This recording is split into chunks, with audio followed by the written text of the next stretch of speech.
እንትናን አሸንፌዋለሁ እኔ ከእንትና ጋር ተወያይቼ አሸንፌያለሁ ብለህ የራስህን ሌጋሲ ከፍ አድርገህ ሰዎችን ረግጠህ የምትሄድበት ዘርፍ አይደለም። የነቢያት ትክክለኛ የሆነ አስተምህሮ ነው። ስለዚህ ይህን የነቢያት አስተምህሮ ደግሞ ለመሄድ በጣም ብዙ መንገዶችን ማለፍ ይጠበቃል። ከነዛ መካከል የመጀመሪያው እስልምና ማወቅ ነው። አላህን ማወቅ ነው መጀመሪያ። ቢያንስ የአቂዳ ትምህርቶችን ቁርአን ጭራሽ እዚህ ውስጥ አይገባም። ቁርአን እዚህ ውስጥ ጭራሽ የማናስገባው ለመስፈርት የማይቀርብ ነው። መስፈርት ውስጥ ራሱ መቅረብ የሌለበት ነው እና የአቂዳ ትምህርቶችን ማለት ተውሂድ ምን እንደሆነ፣ አስማው ሲፋት፣ አላህ ሱብሓነሁ ወተዓላ ስምና ባህሪያቶችን እነዚህን ሁሉ ማወቅ ግዴታው ነው አንድ ሰው ንጽጽር ላይ ለመግባት ማለት ነው። ምክንያቱም ነገ የሆነ ሲባል ብሎ ራሱ ሹባ ውስጥ የሚወርቅ ከሆነ እንኳን ሰዎችን ወደ ሌላ መንገድ ሊመልስ ይቅርና ራሱ ለዳዕዋ እንቅፋት የሚሆን ሰው ነው የሚሆነው ማለት ነው። ስለዚህ ይህንን ነገር ራሳችሁ አበክራችሁ ማወቅ ይገባችኋል ማለት ነው። ሁላችንም ልናውቅ የሚገባው ነገር ነው። ስለዚህ ንጽጽር ውስጥ ለመግባት ብዙ መስፈርቶች አሉ፣ በጣም ብዙ። ያው ከዋነኛዎቹ መስፈርቶች መካከል እነዚህ እንደ ዋነኝነት እንያዝና አሁን ወደ ዋናው ነጥባችን እንሄዳለን ማለት ነው። ወደ ዋናው ነጥባችን ስንሄድ እንግዲህ የተውሂድን አስተምህሮ ማለትም አንድ አምላክን በብቸኝነት የማስተማርን ትልቁን አስተምህሮ የያዘውን የእስልምናን ትምህርት በመናገር የምንጀምር ይሆናል።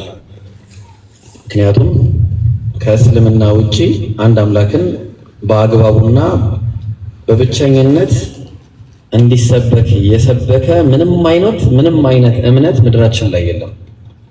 የትኛውም አይነት እምነት ሶስት አምላክ የሚያመልክ አለ? አዎ አለ። ምድራችን ላይ ሶስት አምላክ የሚያመልኩ ሰዎች አሉ። አንድ አምላክ እናመልካለን ብለው ይናገራሉ፣ ግን ሶስት አምላክ ነው የሚያመልኩት። ተግባባን? አንድ አምላክ እናመልካለን ብለው ደግሞ የአንዱን አምላክ ሲፋ ተጸጻችና ለሱ የማይሆኑ ባህሪያትን የሰጡ ደግሞ ሌሎችም አምላክን እናመልካለን ብለው ግን አምላክ ያልሆነን አካል የሚያመልኩ ሰዎችም አሉ።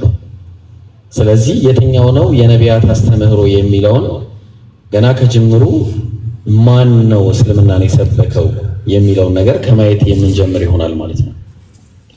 ስለዚህ እስልምና ማለት ምንድነው ነው መጀመሪያ ጥያቄ።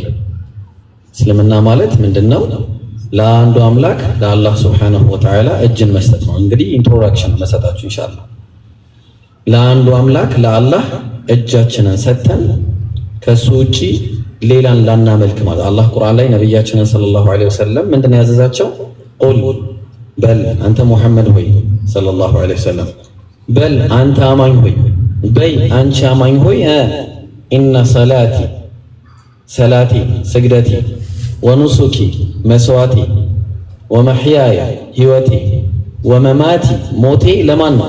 ሊላሂ ረቢል ዓለሚን ለዓለማቱ ጌታ ለአንዱ ለአላህ ብቻ ነው በል ተብሎ ኦልሬዲ የተነገረለት ነው። ይሄ ነው አንድ አምላክን በብቸኝነት የማምለክ ቀጥተኛ የሆነ ጎዳና ይሄ ነው ማለት ነው። ግልጽ ነው። ቅድም እንዳልኳችሁ እኔ አዕቡዱላህ ወጅተኒቡ ጣዖት፣ አላህን በብቸኝነት ተገዙ ጣዖታትን ራቁ የሚለው ደግሞ እንደገና ይሄም ከዋነኞቹ መካከል ነው። ጣዖት ማለት ምንድነው? በእስልምና ከአላህ ውጭ ያለ ነገር በአጠቃላይ ከአላህ ጋር አንድ ቦታ አስቀምጠኸው ለአላህ የሚገባውን ባህሪ ለሌሎች አካል ከሰጠህ ምን ይሆናል? ያ በእርግጥም ከአላህ ጋር አሻረክ ይባልና ጣዖት ይባላል ማለት ነው። ስለዚህ ኢየሱስንም ማምለክ ማለት ምንድነው? ሲጀመር ማምለክ ማለት መጣራት አይደለም? አጠገብ የሌለ አካልን መጣራት፣ እሱ ማድረግ የማይችለውን ነገር ያደርጋል ብለህ መናገር ነው። ግልጽ ነው። እኔ አሁን ከዚህ ግድግዳ ጀርባ ይሄንን ማይክ ባሊዝ ኖሮ እህቶችን እንደው አንቺ እኮ የተባረክሽ ብዬ ብጸልይ እሷን ብጠይቃት ይሄ ምን ይባላል? ሽርክ ነው። ሊትራሊ ሽርክ ነው። የፈለገች ሳሊሃቱ የፈለገች አይነት ሴት ትሁን ምንድነው? ሽርክ ነው። በአላህ ላይ ማጋራት ይባላል። ስለዚህ በእስልምና ማንንም ጥራ፣ ወላ መርየምንም ጥራ፣ ወላ ሸይኽና ሁሴን ብለህ ጥራ፣ አቅባሪም ብለህ ጥራ፣ ነብዩ መሐመድን ብለህ ጥራ፣ አለይሂ ሰላቱ ሰላም ዒሳ አለይሂ ሰላምንም ብለህ ጥራ፣ ኢብራሂም አለይሂ ሰላምን ብለህ ጥራ፣ ማንንም ብለህ ጥራ፣ ስሙ ስላማረ ወይ ደግሞ ማንነቱ ስላማረ የሚጠራ አካል የለም በእስልምና። ጅብሪልንም ጥራ፣ የሚጠራው ማን ብቻ ነው? አላሁ ሱብሓነሁ ወተዓላ። ከአላህ ውጪ የሚጠራ አካል የለም። ስለዚህ አን ዕቡዱላህ አላህን በብቸኝነት ተገዙ፣ ወጅተኒቡ ጣጉት ጣዖታትን ራቁ የሚለው ጠንካራ የሆነ ምሰሶ ከእስልምና ውጪ ይህንን እምነት ያልሰበከ ማንም እምነት ላይ ያልተሰበከ ንጹህ የሆነ አስተምሮ እስልምና ላይ ብቻ ነው ያለው። እስልምና ላይ ብቻ ነው ያለው ያስተምሮ። ለሰዎች አእምሮ የማይመረግግ ሰዎችን በየትኛውም አይነት ሁኔታ ብትጠይቃቸው ማነው አምላክ? አላህ። ስንት ነው? አንድ። ጨረሰ። ቁል በላቸው አንተ ሙሐመድ፣ በላንተ ሙሐመድ፣ በላንተ አማኝ፣ በአንቺ አማኝ ሁወላሁ አሐድ አላህ ስንት ነው? አንድ ነው። አንድ ነው። ልብ አድርጉ። አላሁ ሰመድ አላህ የሁሉ ምንድን ነው? መጠጊያ ነው። ለም የሊድ መጀመሪያ ምን አልሆነም? አልወለደም። ወለም ይውለድ አልተወለደምም። ወደፊት ይወለዳል እንዳትሉ ደግሞ ወለም የኩን ለሁ ኩፉወን አሐድ እሱ አምሳያና ቢጤም የለውም። ዘጋው፣ ጨረሰ ማለት ነው። አልሐምዱሊላህ ረብል ዓለሚን። ይህ ኒዕማ ነው። እዚህ እስልምና ላይ መወለዳችን በራሱ ዛሬ እዚህ እስልምና ላይ ተወልደን ሁላችንም በዚህ በእስልምና ላይ ሰባት ማግኘታችን ራሱ የትልቅ ኒዕማ ነው። አላህ ሙስሊም አድርጎ ይግደለን። ለዛ ነው አላህ ቁርአን ላይ ሲናገር ያ አዩሀለዚነ አመኑ ተቁላህ ሐቀ ቱቃቲህ ወላ ተሙቱነ ኢላ ወአንቱም ሙስሊሙን ያሉ። እናንተ ያመናችሁ አላህን የሚገባውን ያክል ፍሩት ሙስሊሞች ሆናችሁ እንጂ እንዳትሞቱ ብሎ የተናገረው ለዚህ ነው። ስለዚህ ይሄ እስልምና የሚባለውን ሃይማኖት ማን የሰጠን? አላህ ነው። ምን ብሎ በሱረቱል ኢምራን ምዕራፍ 3 ቁጥር 19 ላይ ምን አለ? ኢነ ዲነ ዒንደላሂል ኢስላም አላህ ዘንድ እውቅና ያለው ሃይማኖት ምንድነው? እስልምና ብቻ ነው። ታዲያ ከዚህ ውጪ ከእስልምና ውጪ ሌላ የፈለገ ምን ይሆናል? ቁጥር 85 ላይ ወመን የብተጊ ገይረል ኢስላሚ ዲነን ፈለን ዩቅበለ ሚን ለሱ ተቀባይነት የለውም ከእስልምና ውጪ የፈለገ እንደውም ወሁወ ፊል አኺረቲ ሚነል ኻሲሪን ከከሳሪዎች ነው የመጨረሻው ቀን። እኔ ክርስቲያን ነኝ በል፣ እኔ ፕሮቴስታንት ዲኖሚኔሽን ውስጥ ነው ያለሁት በል፣ ኦርቶዶክስ ነኝ በል፣ ለምን አይሁድ ነኝ አትልም? ቡዲዝም ውስጥ ነኝ፣ ኤቲዝም ውስጥ ነኝ፣ አግኖስቲክ ነኝ በል፣ ምንም አይነት ተቀባይነት የለም። የመጨረሻው ቀን ከሳሪ ነው። ለዛ ነው አላህ ቁርአን ላይ ሱረቱል ሙእሚኑን ምዕራፍ 23 ቁጥር 1 ላይ ቀድ አፍለሐል ሙእሚኑን በእርግጥ አማኞች ነፃ ወጥቷል። እነዚህ አማኝ የተባሉት እነማን ናቸው? ራሱ አላህ ይዘረዝርልናል። ምን እያለ ነው? አለዚነ ሁም ፊ ሰላቲሂም ኻሺዑን እነዛ በስግደቶቻቸው ላይ አላህን የሚፈሩ እያለ የእነሱን ባህሪዎች ይዘረዝራል። ሰላት የሚሰግዱ ማለት አላህን በብቸኝነት የሚገዙ ማለት ነው። ከሱ ጋር ሌላ የማያጋሩ ማለት ነው። ስለዚህ አን ዕቡዱላህ ወጅተኒቡ ጣጉት አላህን በብቸኝነት ተገዙ፣ ጣዖታትን ራቁ የሚለውን አስተምህሮ ሲሰብኩ የነበሩ ነቢያቶች በአጠቃላይ ይህንን ነበረ። በቃ ለዛ ነው እስልምና የነቢያት ሃይማኖት ነው ብለን የምንናገረው ማለት ነው። ኦኬ። ስለዚህ ደግሞ እስቲ ጠጋ እንበልና ደግሞ እስቲ አንዳንድ ደግሞ ሲገባ ነው ሰዎች ምን ይላሉ? ሰዎች እኛ አንልም፣ እሺ ነው። ሰዎች ምን ይላሉ? ሶስት ሃይማኖቶችን ያነሱና እኛ አንልም። አሁንም ልብ አድርጉ የምትሰሙ ሰዎች ቆርጣችሁ እንዳትከተሉ። እኛ አንልም። ሰዎች ምን ይላሉ? አብርሃሚክ ሪሊጅንስ ሶስት ናቸው ይላሉ። አይደሉም፣ አንድ ብቻ ነው። አብርሃሚክ ሪሊጅን ተብሎ እስልምናን ያነሳሉ፣ ክርስትናን ያነሳሉ፣ አይሁዳይዝም ወይ ደግሞ ጁዳይዝምን ያነሳሉ። አይደሉም፣ እስልምና ብቻ ነው የአብርሃሚክ ሪሊጅን ተብሎ የሚታወቀው። ስለዚህ እነሱ ያሉት ከምን አንፃር ነው? አባታችን አብርሃም የሚሉት ነገር አለ። ሰው አባት ኢብራሂም ማንን ወለደ? እስማኤልን ወለደ መጀመሪያ። ከዛ በኋላ ማንን ወለደ? ኢስሐቅን ወለደ። ኢስሐቅ ማንን ወለደ? ያዕቆብን ወለደ ወይ ደግሞ እስራኤልን ወለደ። እስራኤል ወይ ደግሞ ያዕቆብ ማንን ወለደ? 12 የእስራኤል ነገዶችን ወለደ። ከ12ቱ የእስራኤል ነገዶች ውስጥ ማን የሚባል ሰው አለ? የሁዲ የሚባል ሰው አለ። በእነሱ የዘር ግንድ የሚመጡ ሰዎች አሉ። መጨረሻ ላይ ዒሳ አለይሂ ሰላም ሲመጣ የመርየም ልጅ በድንግልና የተወለደው አላህ ያከበረው ታላቅ የሆነ ከኡሉል አዝም ነቢያቶች መካከል አንደኛው የሆነው ነቢዩላህ ዒሳ አለይሂ ሰላም ልክ ከወንድ የተወለደ ማን ነው? ወንድ ሳይነካው ማርያም ወንድ ሳይነካት እሷ ብቻዋን የወለደችው መሆኑ ሲመጣላቸው እውነቱ ሲመጣ አልቀበልም በማለት እኛ አይሁዳውያን ነን በማለት ለመጀመሪያ ጊዜ አይሁድ የሚባል ሃይማኖት እዛ ጋር ተፈበረከ ማለት ነው። መሲሁን ካሉት ተግባባ። መሲሁን ምን አረጉት? ካሉት እንደውም ሊገለጡ ይፈልጉት ነበር። ስለዚህ አላህ ምን አለ በሱረቱል ኢምራን ምዕራፍ 3 ቁጥር 67 ላይ ማ ካነ ኢብራሂሙ የሁዲያ ኢብራሂም አይሁዳዊ አልነበረም። ለምን? አይሁድ የሚባለው እምነት መቼ ነው የመጣው? ዒሳ አለይሂ ሰላምን አልቀበልም በማለት እኛ አይሁዳውያን ነን ብለው ለመጀመሪያ ጊዜ ራሳቸው የፈለሰፉት ሃይማኖት። ኦኬ መጀመሪያ ምን ነበሩ? ሙስሊሞች ነበሩ መጀመሪያ። ኦኬ ከዛ በኋላ ምን አረጉ? እኛ አይሁዳውያን ነን በማለት መሲሁን ክደው ለመጀመሪያ ጊዜ አይሁድ የሚል ሃይማኖትን ፈለሰፉ ማለት ነው። ከዛ ነው አላህ ምን አለ? ማ ካነ ኢብራሂሙ የሁዲየን ኢብራሂም አይሁዳዊ አልነበረም በኮንፊደንስ ወላ ነስራንያን ክርስቲያንም አልነበረም ማለት ነው። ለምን ነው ክርስቲያን ያልነበረው? ክርስቲያን የሚባል ሃይማኖት የለም። ክርስቲያን የሚባለው ቃሉ ራሱ ክርስቶስ ከሚለው ቃል ይመጣል። ክርስቶስ ማለት በግሪክኛ ክርስቶስ ወይ ደግሞ መሲህ የተቀባ ማለት ነው። በዚያው እኛ ክርስቲያኖች ነን ሲሉ የክርስቶስ ተከታዮች ነን ማለት ነው። የክርስቶስ ተከታይ የሚባለው ደግሞ የክርስቶስ ተከታይ ነን ብለው ያሉት ራሱ ሌሎች መናፍቃን ናቸው ይህን ስም ያወጡላቸው። ዒሳ አለይሂ ሰላም ክርስቲያን የሚባልን ሃይማኖት አንድም የባይብል ቨርስ ላይ አልተጠቀሰም። አንድም የሚያሳየን ካለ ከእናንተ እንፈልጋለን በኋላ ላይ ማለት ነው። ክርስቲያኖች ሁኑ ብሎ የጠቀሰበት አንድ ጥቅስ ካለ ይኸው ይሄንን አካውንት ዘግቼ እጠፋለሁ። ሁለተኛ አልመጣም እዚህ ቲክቶክ ላይ ማለት ነው። በቃ ጭራሽ ነው በቃ አልመጣም። ክርስቲያኖች ሁኑ ብሎ የሰበከበት አንድ ጥቅስ ካለ ማለት ነው። በጣም በሚያሳዝን ሁኔታ ግን የለም፣ እናዝናለን። ስለዚህ ከሌለ ወላ ነስራንያ ክርስቲያንም አልነበረም። ታዲያ ምን ነበረ ኢብራሂም? ወላኪን ካነ ሐኒፈን ሙስሊማን ወደ ቀጥተኛው ጋር መንገድ የተዘነበለ ሙስሊም ነበረ። ሙስሊም ሆኖ ከአጋሪዎች እንዳትል ወማ ካነ ሚነል ሙሽሪኪን ቆለፈው ከአጋሪዎችም አልነበረም ኢብራሂም።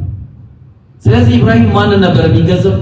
አላህ ሱብሓነሁ ወተዓላ ነበር የሚገዛው። አያችሁ አይሁዶችን ጠይቋቸው። አብርሃም ምን ነበረ? ወላሂ እዚሁ ቲክቶክ ላይ ኤክስፒሪየንስ ያደረግነው ነገር ያውቁታል። አብርሃም አይሁዳዊ ነበር አልነበረም? ማን ነበር የሚገዛው? አንድ አምላክን በብቸኝነት ይገዛ ነበር። ሃይማኖቱ ምንድነው? ዝም።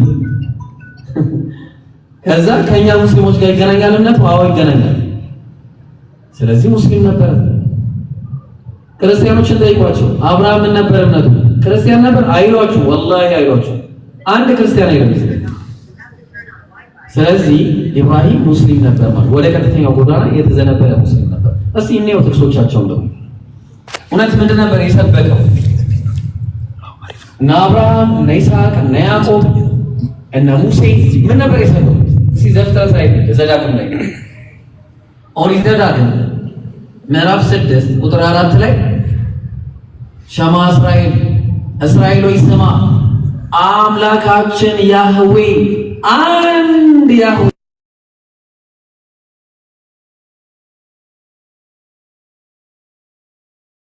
ኮምፓውንድ የሚለውን ወይ ደግሞ ኒሜሪክ ወይ ደግሞ የሚቆጠር ሳይሆን አንድ ነገር በኮምፓውንድ ሰብስቦ የሚይዝ ሊሆን ይችል ነበር። ናቸው ቢሆን ኖሮ ማለት እስራኤል ሆይ ስማ አምላካችን ያህዌ አንድ ያህዌ ናቸው ቢሆን ኖሮ በእርግጥም እውነት ይሆን ነበር። ኤኻድ ቢል ካለ ለዛ ኤኻድ ቢል ለምሳሌ ኢነ ሃዚህ ኡመቱኩም ኡመተን ዋሂዳ አለ ኡመተን ዋሂዳ የሚለው ኮምፓውንድ ነው ወይስ ኒሜሪክ ነው? ኮምፓውንድ ነው አይደል? ምክንያቱም ኡማ የሚለው ቃል ስላለ ዋሂድ የሚለው ቃል በኮምፓውንድ ነው የሚመጣው እዚህ ጋር። እዚህ ጋር ግን ስትሄዱ እስራኤሎች ስማ አምላካችን ያህዌ አንድ ያህዌ ነው የሚለው አንድ ፐርሰን ነው ማለት ነው። የአንዱ ያህዌ ከዚህ ውጭ ሌላ አምላክ የለም ነው የሰበከው። ማን ነው የሰበከው? ሙሴ ነው ሰብኳል። ትንቢተ ኢሳይያስ ምዕራፍ 45 ቁጥር 5 ላይ ብትሄዱ በተመሳሳይ አምላካችን አንድ አምላክ ነው እያለ ከእርሱ በቀር ማንም አምላክ እንደሌለ እናውቃለን እያለ ይናገራል። ባይብል ላይ ብትሄዱ ማንም እያለ በማንነት ምንም አይነት ሌላ ምንነትም ማንነትም እንደሌለ አንድ ምንነት እንጂ ሌላ እንደሌለ ይናገራል። ትንቢተ ሚልክያስ ምዕራፍ 10 ቁጥር 2 ላይ ምን እያለ ይናገራል? ምዕራፍ 2 ቁጥር 10 ይቅርታ፣ ምን እያለ ይናገራል? ለሁላችን አንድ አባት ያለን አይደለምን? አንድ አምላክስ የፈጠረን አይደለምን ይላል። ልብ አድርጉ። ምንድን ነው የሚለው? አንድ አባት ያለን አይደለምን? ይህ አንድ አባት የተባለው ደግሞ አንድ አምላክስ የፈጠረን አይደለምን ይላል። አምላክ ስንት አምላክ ነው? አንድ አምላክ። አሁን ኢየሱስ ይሄን የምንሰብክ አሁን እንግዲህ ከነቢያት 2 ነቢያት ማየት 3 ነቢያት ማየት በቂ ነው። ሁሉንም ስናነብ አሉ ለመቼም አዲስ ኪዳን ላይ ደግሞ ኢየሱስ ምን አስተማረ? ሐዋርያት ምን አስተማሩ? እና ያለን ደግሞ እሱ ኢየሱስ ክርስቶስ ምድር ላይ ደግሞ መጣና ማንኛውም ሰው ምድር ላይ እንደመጣው ሁሉ እሱም ከእናቱ ሆድ ውስጥ መጣ። የተናገረው ስለ አንድ አምላክ አስተምሮ ምን አለ? ማቴዎስ ወንጌል ምዕራፍ 23 ቁጥር 9 ላይ በምድር ላይ ማንንም አባት ብላችሁ እንዳትጠሩ አለ። አንተ አባት የለም አለ። እሱ አባት የለውም አለው። እናንተ አባት የላችሁም አላችሁ። ታዲያ ለምንድን ነው አባት ብላችሁ አትጥሩ ያለው? አባት ብላችሁ አትጥሩ ኢን ሴንስ ምንድነው? አባታችሁ አንዱ በሰማይ ያለው እርሱ አንዱ ነው አለ። በሰማይ ያለው ስለዚህ አባት ማለት አስገኝ ፈጣሪ። ለሁላችን አንድ አባት ያለን አይደለምን? አንድ አምላክስ የፈጠረን አይደለምን እያለ እንደተናገረው። ስለዚህ አባት የሚለው ቃል ከማስገኘት ከመፍጠር ጋር የተያያዘ ስለሆነ ከሱ ውጭ ሌላ ፈጣሪና አስገኝ የለም። ምድር ላይ ማንንም ፈጣሪና አስገኝ ብላችሁ አትጥሩ እያለ ኢየሱስ ነው የተናገረው። ልባሩ እያለ ያለው ራሱንም ጭምር እኔ አይደለሁም እያለ ማለት ነው። ኦኬ። ስለዚህ ቀጥለና ደግሞ ይሄንን ይዞ ምን ሲናገር ታያላችሁ መሰላችሁ? የኤፌሶን ጸሐፊ ኤፌሶን ምዕራፍ 4 ቁጥር 6 ላይ በሁሉም የሚኖር በሁሉም የሚሰራ አንድ አምላክ የሁሉም አባት አለ። ስንት አምላክ? አንድ አምላክ የሁሉም ምን አለ? አባት አለ። እንግዲህ ልባሉ ከአንድ አምላክ ውጪ ካለ ችግር ይፈጠራል። አንድ አምላክ የሁሉ አባት አለ። ከፍ ብላችሁ ብትሄዱ ስለ ጌታ ያወራል። ጌታ ማነው? ኢየሱስ ነው ብላችሁ ጌትነቱ ሐዋርያት ሥራ ምዕራፍ 2 ቁጥር 36 ላይ ኢየሱስ በእግዚአብሔር ጌትነትና ሹመት ማለትም ክርስቶስ እንደተደረገ ይናገራል።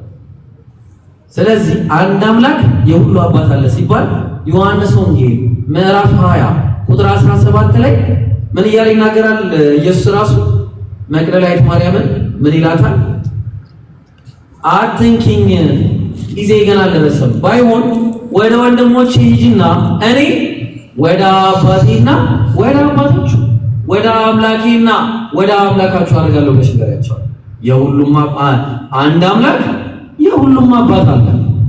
የማን አባት? የኢየሱስም የወንድሞቹም አባት። አንድ አምላክ የሁሉም አባት አለ። አለቀ ማለት ገደለው ኢየሱስ። እዚህ ጋር ጉዳዩ ገደለው፣ ጨረሰ። ለዛ ነው የአንደኛ ቆሮንቶስ ጸሐፊ አንደኛ ቆሮንቶስ ምዕራፍ 8 ቁጥር 4 ላይ ከአንዱም በቀር ማንም አምላክ እንደሌለ እናውቃለን። ማንም ከዛ ነገር ግን ብዙ ጌቶችና ብዙ አማልክት አሉ አለ። ምንም እንኳን አላው ንጽጽር ከዚህ ሊጀምር ምንም እንኳን ብዙ አማልክት የተባሉ ምድር ላይ ቢኖሩ አማልክት የተባሉ ብሎ ነው ያነሳሰረው። አማልክት የተባሉ ምንም ቢኖሩ ነገር ሁሉ ከእርሱ የሆነ ምንጭ እኛም ለእርሱ የሆንን ተመላሽ ሁሉም ተመላሽ ለሱ አንድ አምላክ አብ አለን። ዘጋው። አንድ አምላክ ማን ነው? አብ ነው። ከፍ ብላችሁ ስትሄዱ ከአንዱ በቀር ማንም አምላክ እንደሌለ እናውቃለና ኢየሱስ ክርስቶስ እዛ ጋር ምን ተብሏል? ጌታ ተብሏል። አንድ ጌታ ኢየሱስ ክርስቶስ አለ። ስለዚህ አንድ ጌታ ሲባል ደግሞ ምድር ላይ አንድ መምህር የነበራቸው በአዲስ ኪዳን ማንም መምህር ተብሎ አይጠራ ተብሏል። የአንዱ መምህር አንዱ ጌታ ክርስቶስ ነበር ማለት ነው። ማን ነው ጌታ ያደረገው? ሐዋርያት ሥራ ምዕራፍ 2 ቁጥር 36 ላይ እናንተ የሰቀላችሁትን ኢየሱስ እግዚአብሔር ምን አደረገው? ጌታ ክርስቶስን እንዳደረገው የእስራኤል ወገን ሁሉ በእርግጥ ይወቃል። እናንተም ሞቱ። ማን ያደረገው? እግዚአብሔር ነው።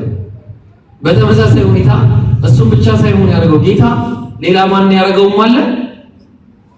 እነ ዮሴፍ ተደርጓል። ኦሪት ዘፍጥረት ምዕራፍ 45 ቁጥር 9 ላይ እኔን አለ ዮሴፍ በግብፅ ሀገር ላይ እግዚአብሔር ጌታ አደረገኝ ይላል። ማን ያለው? ዮሴፍ። ሰው ጌታ ይደረጉ ነበር፣ ሰዎች ይሾሙ ነበር። ኢየሱስ ክርስቶስም ከተሾሙና ጌታ ከተደረጉ መካከል አንደኛው ነው። ወሰይደን ወሐሱረን ወነቢየን ሚነ ሳሊሒን አይልም ለቁርአኑ ራሱ አለኝ። ሰይድ አልተባለም እንደ ያህያ አለይሂ ሰላም። ያህያ እኮ ሰይድ ተብሏል። ሰይድ ማለት እኮ ወደዚህ ስገለብጡት ጌታ ነው፣ አለቃ ነው፣ መሪ ነው፣ ሌላ ነገር እኮ የለም። ነቢያችን አለይሂ ሰላቱ ወሰላም አነ ሰይድ ወለድ የአደም ልጆች ጌታ ነኝ አላሉ? የአደም ልጆች አይነታ ነኝ፣ የአደም ልጆች አለቃ ነኝ ብሎ አልተናገሩም እንዴ? አለቀቁ። ታዲያና እናመልካቸዋለን? ላ ሸዋሚ አላ። ለዛ ነው ኢየሱስ ክርስቶስ ምን ያለው? የማን ነው? የሐዋርያት ሥራ ጸሐፊ ምን አለ? ሐዋርያት ሥራ ምዕራፍ 10 ቁጥር 38 ላይ ምን አለ ሲናገር የሐዋርያት ሥራ ጸሐፊ እግዚአብሔር የናዝሬቱን ኢየሱስ በመንፈስ ቅዱስ በኃይልም ምን አደረገው? ቀባው። ማን ነው ቀቢ? እግዚአብሔር። ተቀቢ ማን ነው? ኢየሱስ። በምድር የተቀባው በመንፈስ ቅዱስ። መንፈስ ቅዱስ ደግሞ ኃይል ነው። ኃይል ነው የሰጠው ማለት ነው። ያ መንፈስ ቅዱስ ባይኖር he doesn't have any power። አይተናል። መንፈስ ቅዱስ ስላልነበረው ምንም ማድረግ አልቻለም። ተአምር ባይብሉ ላይ ወላሂ ተአምር ማድረግ አልቻለም ነበር። ለምን? መንፈስ ቅዱስ ስላልነበረው በዛ ሰዓት። በጣም በሚያሳዝን ሁኔታ ማለት ነው።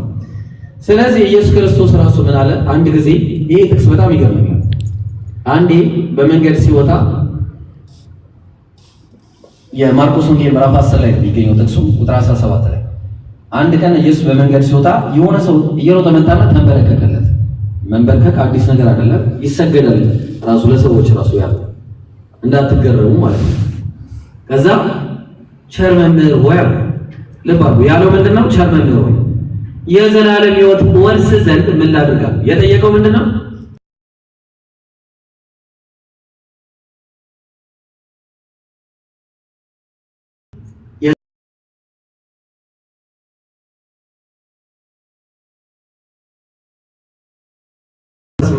ስለምን ቸር ትለኛለህ? why do you call me a good? ለምን ነው ጉድ ብለህ ብትጠራኝ? ለምን ነው ቸር ብለህ ብትጠራኝ? አያችሁ? ከዛ ምን አለ? there is no good አለ። ማንም ቸር የለም ከማን? ከአንዱ ከአምላክ በቀር ቸር ማንም የለም። ታዲያ ምን ነው የምትጠብቁት? ምን ነው የምትጠብቁት? ቸር ከአንዱ አምላክ በቀር የለም፣ ከቴዎስ በቀር አለ። ሶኔ አይደለሁም እያለ ከተናገረ ኢየሱስ አንተ በግድ ነህ። እሺ ይሄ ሰውዬ ነው የሚገባው። ምን ተምሮ ነው ይሄ ሰውዬ? ቸር ማንም የለም ከአንዱ ከአምላክ በቀር እኔን አትበለኝ ካለው ሊትራሊ እኔ በሆነው ትቼው ነው የሚለው። በቃ አመሰግናለሁ። ሶ አወቅኩኝ አንድ ቸር እንዳለ፣ እሱ ደግሞ እንደኔ ሰው እንደሆነ አወቅኩኝ። ምናልባት መሲህ እንደሆነ ላውቅ ይችላል። ኦኬ። ስለዚህ ኢየሱስ ክርስቶስ ከዛ በኋላ ነው እንግዲህ የዘላለም ሕይወት እንዴት እንደሚወረስ የነገረው። ትእዛዛትን ታውቃለህ? አዎ አውቃለሁ። አትግደል፣ አታመንዝር፣ በሐሰት አትመስክር እያለ ጠቀሰ። ይሄን እኮ ከሕፃንነት ጀምሬ ጠብቄያለሁ። አየውና ኢየሱስ ወደደው። ግን አንድ ነገር ቀረ። ያለን ንብረት ሁሉ ሽጠህ ተከተለኝ። ዘይን ማረግ ከበደው። ከዛ ችግር መጣ በቃ በሰውየው ላይ እንጂ ኢየሱስ መጀመሪያ አርማት ውስጥ ነው የገባው። በቃ ይሄ ነቢያት ስራ ያርማል። ለዛ ነው በተመሳሳይ ሁኔታ ከዛፎች አንዱ መጥቶ ማርቆስ ወንጌል ምዕራፍ 12 ቁጥር 28 እና 29 ላይ ምን ይላል? ከዛፎቹም አንዱ መጥቶ ለሰዎች እንዴት አድርጎ እንደሚመልስላቸው አስተዋለ። ሰዎች በጣም በሚገርም ሁኔታ ሂክማ ነበር ሲመልስ አይቶ ገረመውና እስቲ ጥያቄ ልጠይቀው ፈለገ። ከትእዛዛት ሁሉ ፊተኛይቱ ማንኛይቱ ናት ብሎ ጠየቀው። ከዛ ኢየሱስ ምን አለው? ቅድም ዘዳግም 6:4 ላይ መጀመሪያ ስንሳ የጠቀስኩላችሁን ጥቅስ ኮት አድርጎ ጠቀሰለት። እስራኤል ሆይ ስማ፣ ጌታ አምላካችን አንድ ጌታ ነው ብሎ ጠቀሰለት። አምላካችን አንድ ጌታ ነው። የዛን ጊዜ አንተም በፍጹም ልብህ በፍጹም ሐሳብህ ጌታ አምላክን ውደድ የምትል እቺ ናት እያለ ሁለተኛይቱ ትእዛዝ ነገረውና ገረመው። ጻፊው በጣም ተገረመ። ከዛ ምን አለው? መምህር ሆይ አለ። አንተ አምላኬ አላለው፣ ልባ መምህር ሆይ አለ። አምላኬ ሆይ ምናምን ብሎ አላለው። መምህር ሆይ አንድ ነው ብለህ በእውነት ተናገርክ አለ። አንድ ነው ብለህ አንድ ናችሁ አለ። አንድ ነህ ብሎ አልነገረውም። አንድ ነው ብለህ በእውነት ተናገር። ከዛ ቀጠለ፣ ከእርሱም በቀር ሌላ የለም ብለህ በእውነት ተናገርክ አለ። ሱብሃንአላህ። ከእርሱ ከአንተ አላለው፣ ከእናንተ አላለው። ከማን ያለው? ከእርሱ በቀር ሌላ የለም ብለህ በእውነት ተናገርክ አለው። ኢየሱስ ታዲያ ቻንስ ነበር እኮ ይሄ የሚገርም በቃ የሚገርም ኦፖርቹኒቲ ነው።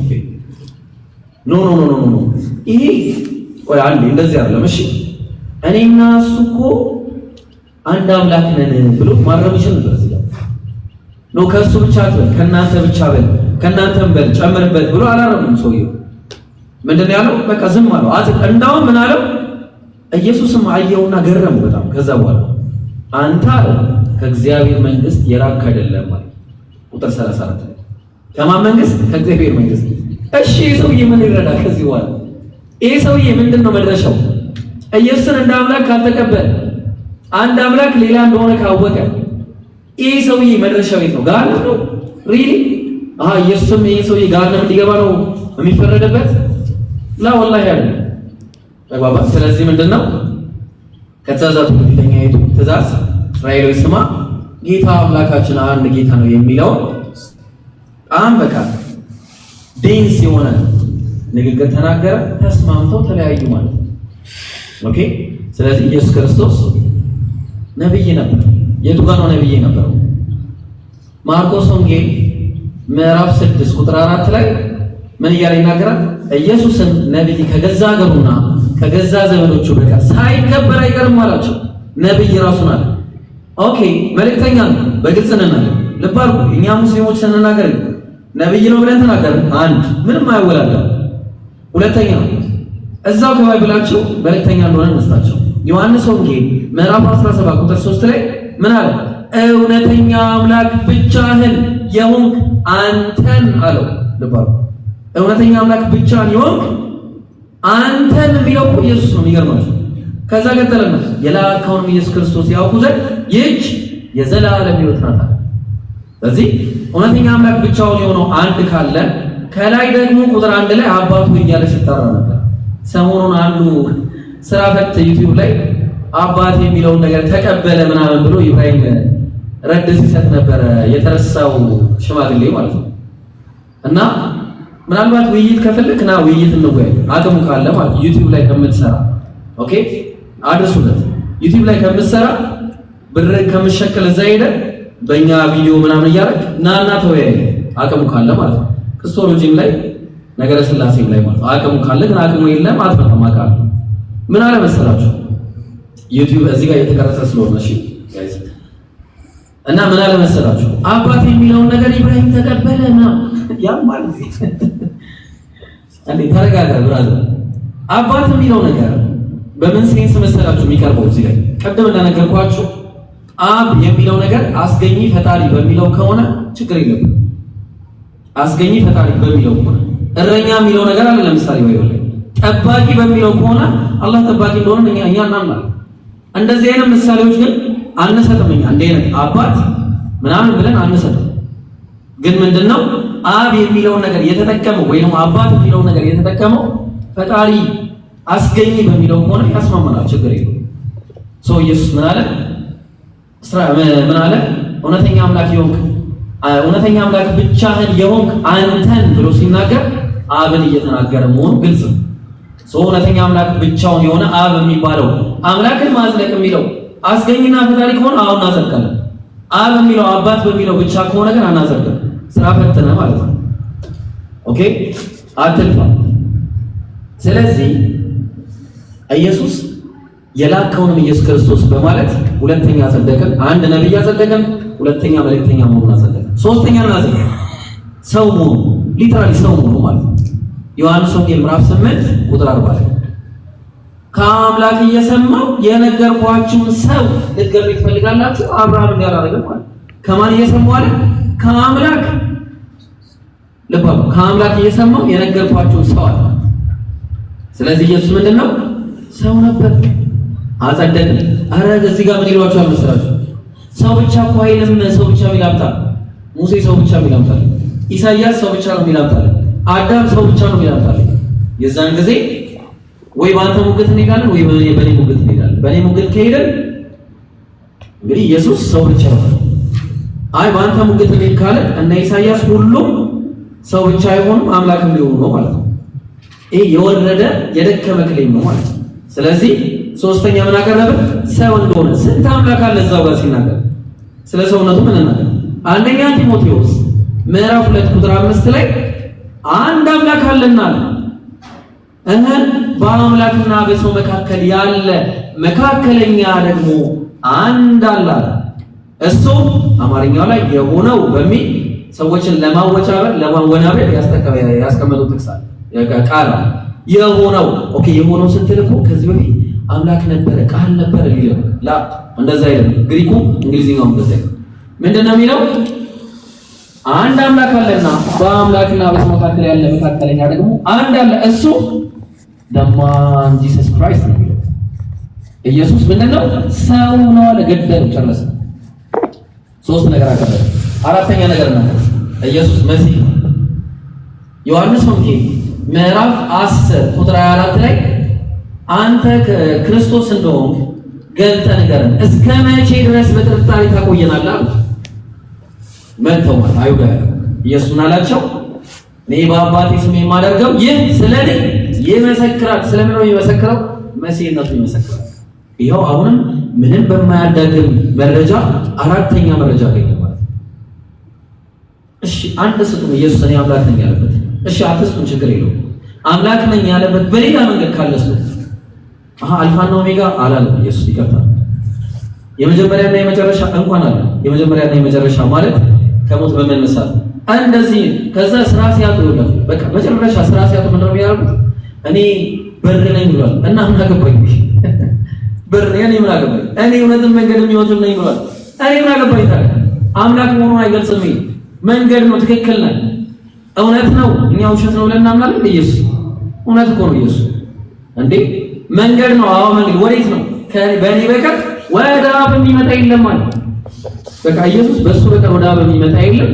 በዘመኑ በነበሩ ሰዎች እሱን የማይከተል ሰው ካለ ካፊር ነው። ምን ጥያቄ ነው?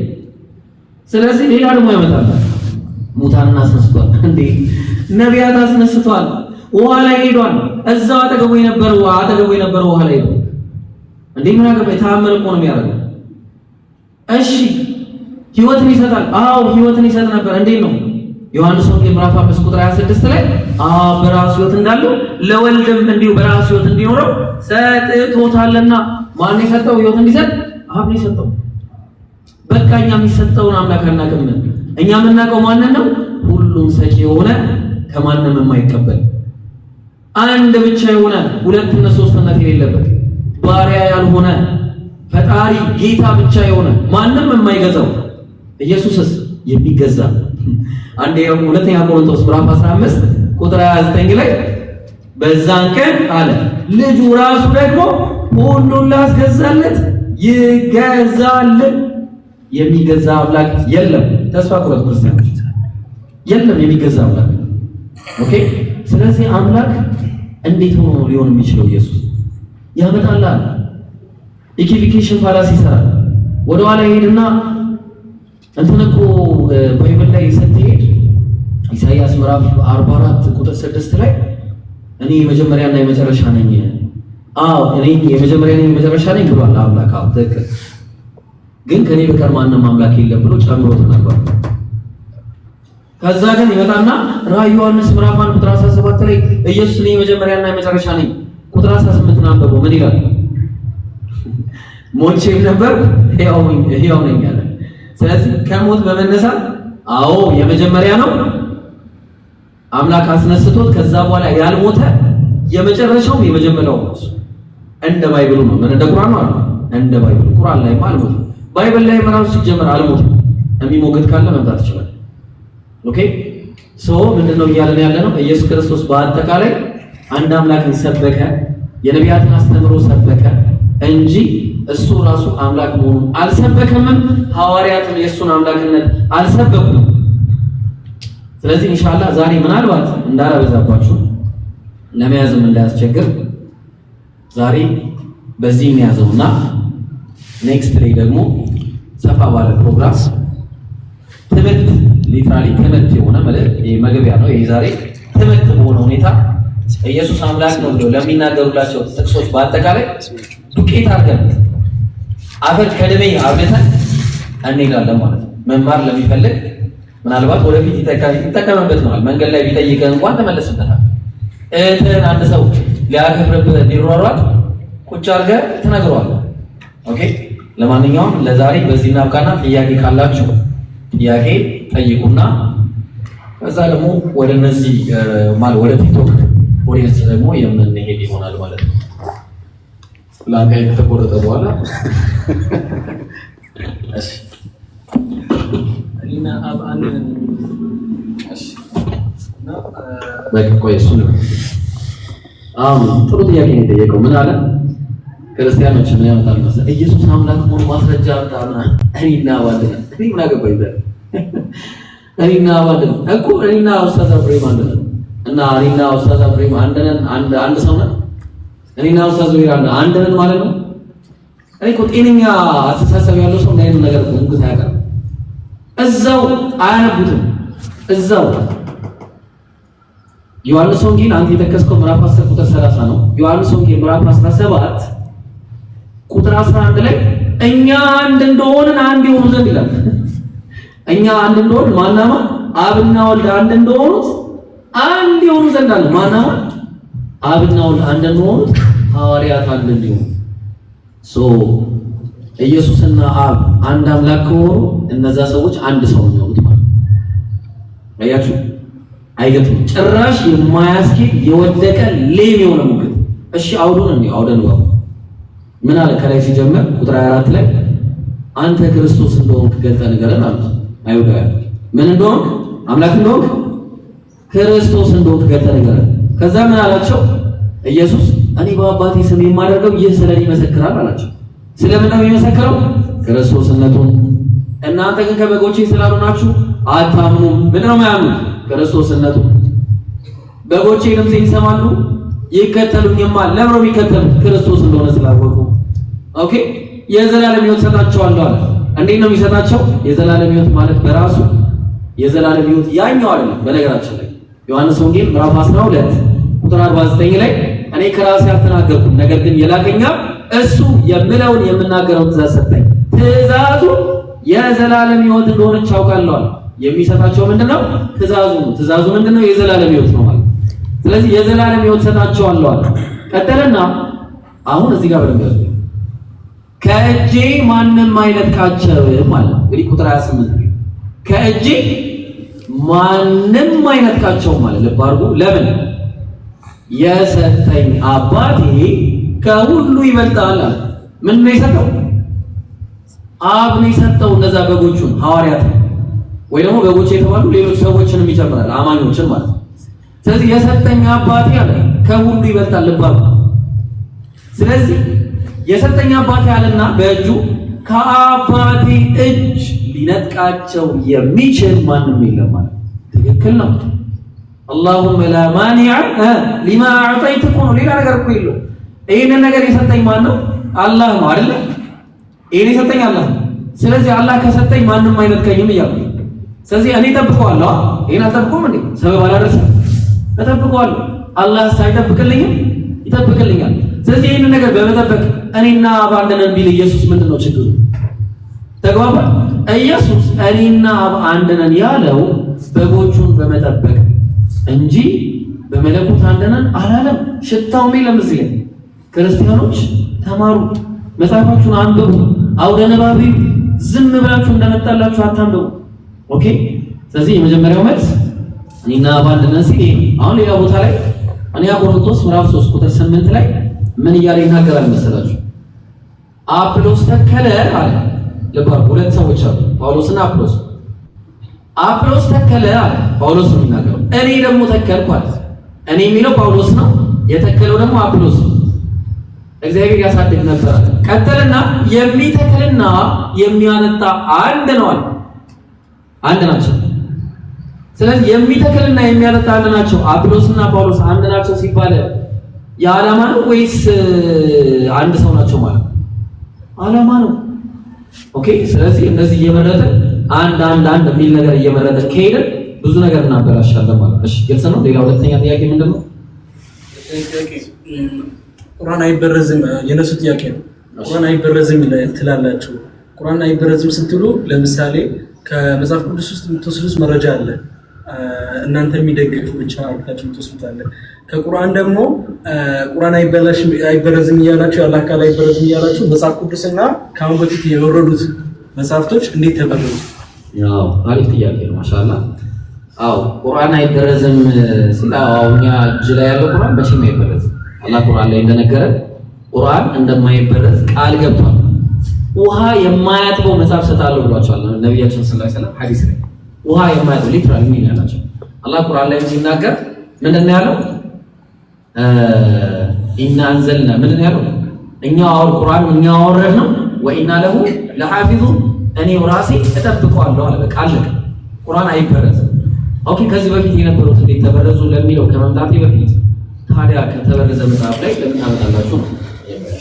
የተበረዘ መጽሐፍ ቁርአን ያረጋግጣልንማ እናመጣለን።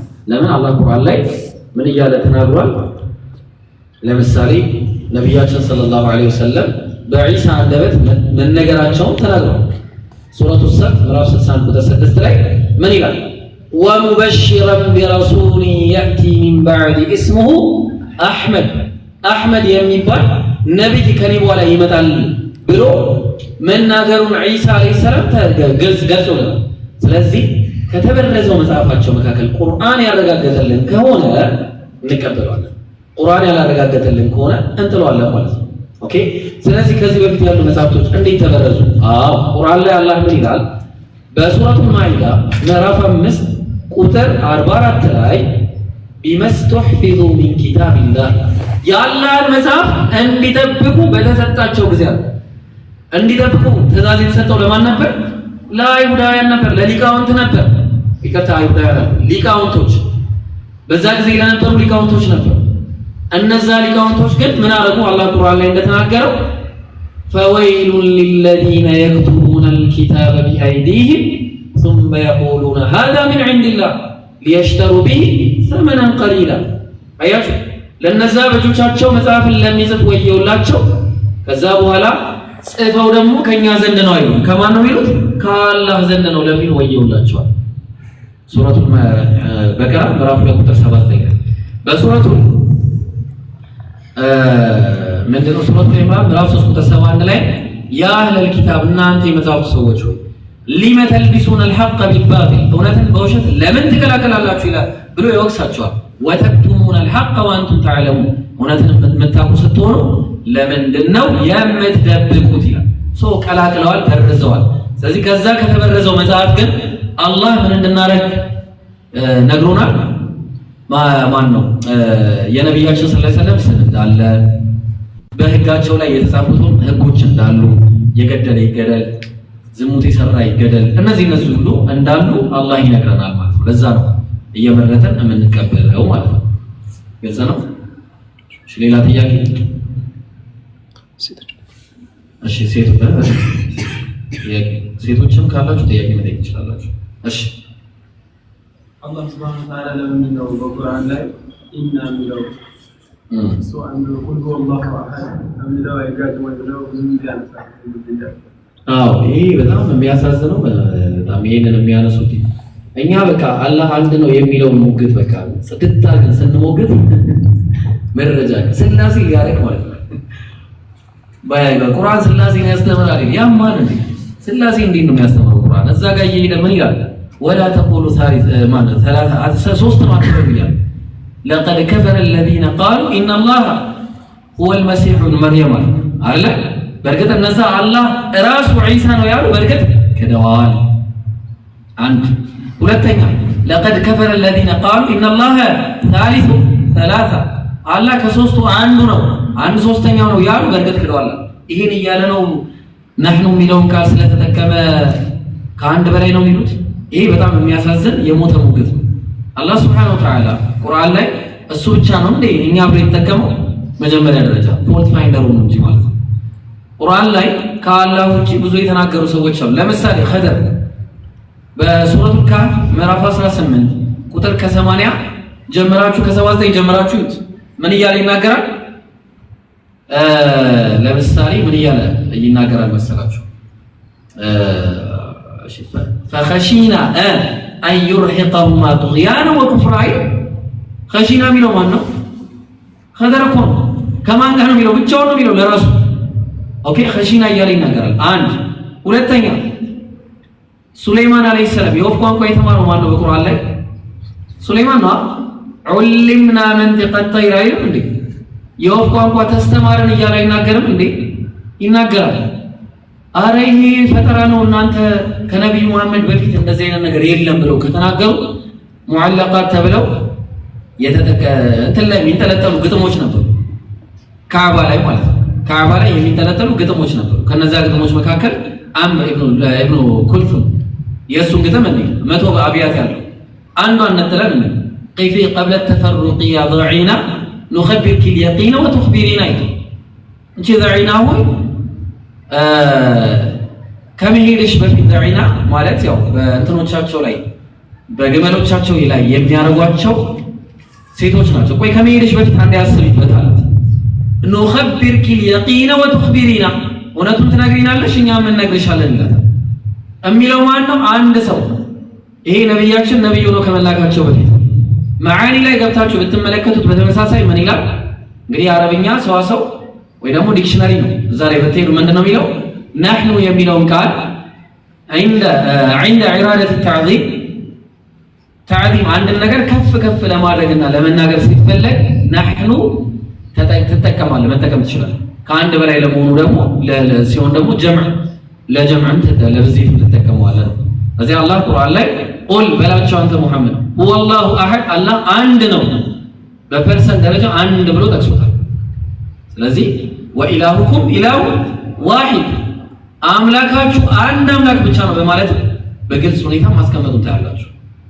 ስለዚህ ይሄ እነሱ የሚናገሩት የወደቀ የፈረሰ ሙግት ነው። ባይብላቸውም ላይ ብንሄድ ለምሳሌ ዘፍጥረት 1:1 ላይ በመጀመሪያ ኤሎሂም ሰማይና ምድርን ፈጠረ ይላል። ኤሎሂም ማለት አማልክት ነው። ታዲያ ለምንድን ነው አማልክት የሚለውን የማይጠቀሙት? ኤሎሂም ኢም የሚል ነገር በዕብራይስጥ ቋንቋ ከጨመራችሁ ለሁለት ነገር ነው የሚጠቅመው። አንደኛ ለብዜት ነው፣ ሁለተኛ ደግሞ ለተዕዚም። ስለዚህ ለምንድን ነው ኤሎሂም የሚለውን ቃል በብዜት ያልተጠቀሙት? ተግባባል። በተመሳሳይ ሁኔታ ዘጸአት 7:1 ላይ እግዚአብሔር ሙሴ ለፈርዖን እና አምላክ አድርጌዋለሁ አምላክ ለሚለው ቃል የገባው ኤሎሂም ነው። ለምንድን ነው ኤሎሂም ያልሆነው? ለምን አማልክት አልተባለ? ሙሴ ከአንድ በላይ ነው አይደለም። ስለዚህ በዚህ ሙግታቸው የወደቀ ይሄ በቃ ሙትት ያለ ሙግት ነው ማለት ነው። ግልጽ ነው። እሺ ከሴቶች ጥያቄ ያላችሁ ካላችሁ ወይ ወረቀት ወርውሩ አለዛ እስከምጠይቁ እዚህ ጥያቄ ያለው ካለ መጠየቅ ትችላላችሁ። በተለይ የሚያነሷቸው ሙግቶች አሉ ብላችሁ የምታስቡት አንድ ጥያቄ ካለ ክርስትና ላይ እንዲህ እኮ ይላሉ ምትሉት ካለ ማርቆስ ምዕራፍ 1 ላይ ዮሐንስ ዮሐንስ መጀመሪያ ቃል ነበር። በቃ እንደዚህ ነው ይኸውላችሁ። አሁን በግልጽና እኛ ቀደም ስንት ነገር አምስት ነገር በግልጽ አልተናላ ኢየሱስ ሰው መሆኑን መሲህ መሆኑን ነብይ መሆኑን መልእክተኛ መሆኑን እዛ ጌታ እንደተደረገ ምናምን እነዚህ ሁሉ አመጣ በግልጽ። ከዛ የለም ሲባል በቃ አሁን የነሱ ደግሞ በቃ የሚፈልጉት እንደዚህ የሆነች ነገር ብቻ። አንድ ጓደኛዬ እንዳለ ታውቃላችሁ ኢየሱስ ማለት ነው አካሄዱ እየሄደ ማለት ነው አጋጣሚ የሆነች ቦታ ነጠር ካለ እንኳን ማለት ነው እዛ ቦታ ላይ የሆነ ነገር ይፈልጋሉ ክርስቲያኖች ነገር የሆነች ነገር ይፈልጋሉ። ስለዚህ ያው በመጀመሪያው ቃል ነበር። ቃል ማለት ምን ማለት ነው ሲጀመር? በመጀመሪያ ሎጎስ የሚለው ቃል ኢናርኬ ኢን ሎጎስ በመጀመሪያ ሎጎስ ነበር። ሎጎስ ማለት ለፕላን ይውላል፣ ፕላን ለሚል ቃል ይውላል። ከዛ ደግሞ ለተስፋ ቃል ይውላል። ሮሜ 9 ላይ ብትመለከቱት ለሌሎች ለስፒች ይውላል፣ ማተር ለሚል ይውላል። ለነዚህ ሁሉ ሊውል ይችላል። ስለዚህ አውዳዊ ፍቺው ነው ማለት በመጀመሪያው እቅድ ነው የነበረው፣ ፕላን ነው የነበረው፣ ተስፋ ነው የነበረው። ተስፋው የነበረው የት ነው? ዘፍጥረት 3:15 ላይ ነው የነበረው። መጀመሪያ ነበረ ተስፋ ይገባላቸው የሰው ልጆች ምድር ላይ በመጡ ጊዜ ማለት ነው። ለአዳምና ሔዋን ተስፋ ገብቶላቸው ነበር። ከዛ ምን አለ? በመጀመሪያ ያ እቅድ ነበር፣ ያ ነው ተስፋ የነበረው። ያ ተስፋና እቅድ አምላክ ዘንድ ነበር እስከዛ ድረስ። ከዛስ ያ እቅድ አምላክ ነበረ አለ። ምክንያቱም ኢየሱስ እንዳትደነግጡ እንዳትደነግጡ ቆይ ከመደንገጣችሁ በፊት ለአስማምቼ ላምጣላችሁ ፈተው የእግዚአብሔር ቃል የመጣላችሁ በአጠቃላይ ባይብል ላይ አምላክ ናቸው። እሺ የእግዚአብሔር ቃል የመጣለት በአጠቃላይ አምላክ ምሳሌ ሙሴ አምላክ ተብሏል። ቅድም አይተናል። ትእዛዝ 7 ላይ አምላክ ተብሏል ሙሴ። ኢየሱስ ክርስቶስ ምን አለ? ዮሐንስ ወንጌል ምዕራፍ 10 ቁጥር 35 ላይ መጽሐፍ ሊሻር አይቻልምና የእግዚአብሔር ቃል የመጣላቸውን አምላክ ካላቸው አለ። አምላክ ተብሏል። የት? መዝሙረ ዳዊት ምዕራፍ 82 ቁጥር 6 ላይ ሁላችሁም አምላክ ናችሁ፣ ሁላችሁም የልዑል ልጆች ናችሁ፣ የአምላክ ልጆች ናችሁ አላቸው ነቢያትን በአጠቃላይ። ስለዚህ ኢየሱስ ነብይ ነው አይደለም? ነብይ ነው። አብርሃም ነብይ ነው አይደለም? ነብይ ነው። የአምላክ ቃል ይመጣላቸው ነበር አለ ነበር።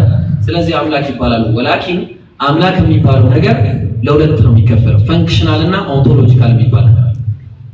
ተግባባ? የባህሪ አምላክነት ከአምላክ ውጪ የለም። የጸጋ አምላክነት የሚባል የሹመት አምላክነት አለ በባይብል መሰረት ማለት ነው። በሹመት የሚገኝ አምላክነት አለ። ያም ኤጀንቶች ናቸው። ልባል ኤጀንት ደግሞ በላኪው ስም ይመጣል። ተግባባ? ኤጀንት በማን ይመጣል? በላኪው ስም ይመጣል። ግልጽ ነው። ስለዚህ አንድ ኤጀንት በላኪው ስም ከመጣ አምላክን ወክለው ከመጡ እነዚህ ነቢያት ምድር ላይ አምላክ ተብለው ይጠሩ ነበርባቸው። ተግባባ? ኤጀንሲ ነው ጉዳዩ ማለት የባይብል እኛ የምናወራው ስለ ባይብል ነው። እሺ ባይብል ላይ ነቢያት አምላክ ተብለዋል ኤጀንት ስለሆኑ። እነሱ ብቻ አይደሉም መላእክት አምላክ ተብለዋል። እነሱ ብቻ አይደሉም ፈራጆች አምላክ ተብለዋል። ለምን? የአምላክን ፍርድ ስለሚፈርዱ ምድር ላይ ኦኬ አምላክ ተብለዋል። ስለዚህ ጉዳዩ የኤጀንሲ ስለሆነ በመጀመሪያ ተስፋ እቅድ ነበር። ሎጎስ አንተ ቃል ያልከው የተስፋ ቃል ነበር። ያ ቃል በአምላክ ዘንድ ነበር ምድር ላይ እስከሚገለጥ ድረስ እውነት እስከሚሆን ድረስ። ያ ቃል ደግሞ ራሱ ምን ነበር? አምላክ ነበር፣ ነብይ ነበር፣ መሲህ ነበር የሚመጣው። እቅዱ መሲሃዊ ነው። ተግባባ? አምላክ ያቀደው እቅድ ይመጣል ተብሎ የታሰበው ምድር ላይ ማን ነው? አምላክ ነው። አምላክ የሚመጣው ማለት ምንድነው? ነብይ ነው የሚመጣው፣ መሲህ ነው የሚመጣው ማለት ተግባባ? ከዛ ቁጥር 3 ላይ ሁሉ በእርሱ ሆነ ይላል እኮ አንተ ያማል እንዴ? ከሆነም አንድስ እንኳ ያለ እርሱ አልሆነም። አዎ ትክክል ነው። ይሄ መቼ ነው የሆነው? ቃልም ስጋ ሆነ ከተባለ በኋላ ያ እቅድ ስጋ ሆነ። እቅዱ ምንድነው? መጀመሪያ መሲሁ ሐዋርያት ሥራ ምዕራፍ 13 ቁጥር 23 ላይ እግዚአብሔር እንደተስፋው ቃል ለእስራኤል መድኃኒት ኢየሱስን አመጣ አለ። ኢየሱስ መጣ ሲባል ያ ተስፋ እውን ሆነ፣ ስጋ ለበሰ፣ ፍሌሽ ሆነ ማለት ነው እንጂ መጀመሪያ አምላክ ዘንድ ሲኖር የነበረ ፐርሰን ከዛ በኋላ መጥቶ ምድር ላይ ስጋ ለበሰም ላላ እንደዛ። ስለዚህ ስጋ ከሆነ በኋላ ምን ሆነ? ሁሉ በእርሱ ሆነ። እንዴት? ክርስቶስ ነው ብሎ በኢየሱስ የሚያምን ሁሉ ከእግዚአብሔር ተወልዷልና ይላል። ማንም በክርስቶስ ቢሆን አዲስ ፍጥረት ነው ይላል። ስለዚህ ሁሉ በእርሱ ሆኗል፣ ከሆነውም አንድስ እንኳን ያለ እርሱ ሆኗል። ስለዚህ ኢየሱስን የተቀበለ የዘላለም ሕይወት ያገኛል ነው፣ ሌላ የለውም። ተግባባን? ስለዚህ በአጭሩ ዮሐንስ 1:1 ብለው የሚያመጡት ሃይ ክርስቶሎጂ የሚባለው ይሄ በቃ ትልቅ ነገር ወላሂ በጣም የሞተ ሙግት ነው። ስለዚህ አያስኬድም ማለት ነው። ግልጽ ነው? እሺ ከሴቶች ልቀበል። ሴቶች በረከት እሺ ወደዚህ ወደ እሺ